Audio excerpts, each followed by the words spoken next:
اجتماع بين قيادتي الحزبين، تيجي خاصة بعد المؤتمر الأخير لحزب الأصالة والمعاصرة، وتيجي كذلك في الظرفية ديال الإعداد الانتخابات التشريعية القادمة، وتيجي كذلك ليلة المعركة التي تقوم بها النقابات غدا يوم الأربعاء،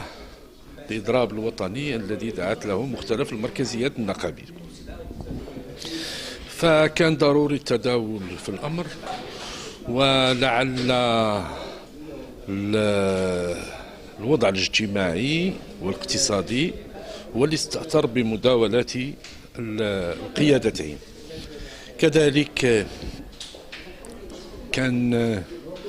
تجاوب كبير مع المقترح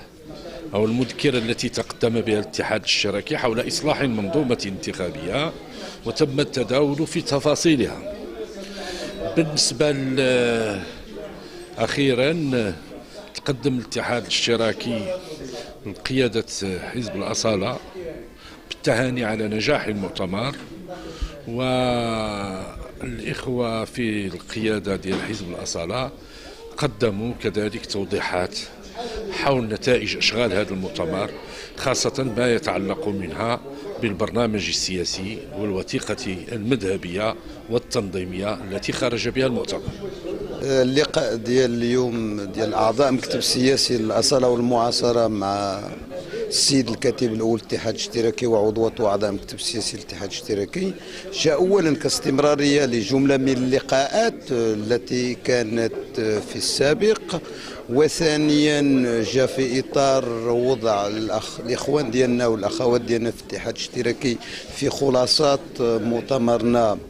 الأخير، وثالثا لا أقول لإحياء ولكن لتنشيط الدينامية التنسيق ما بين الحزبين في مختلف القضايا التي تهمنا، انطلاقا من المرجعية الديمقراطية الحداثية ومرورا على الانتخابات وعلى قضايا مشتركة أخرى.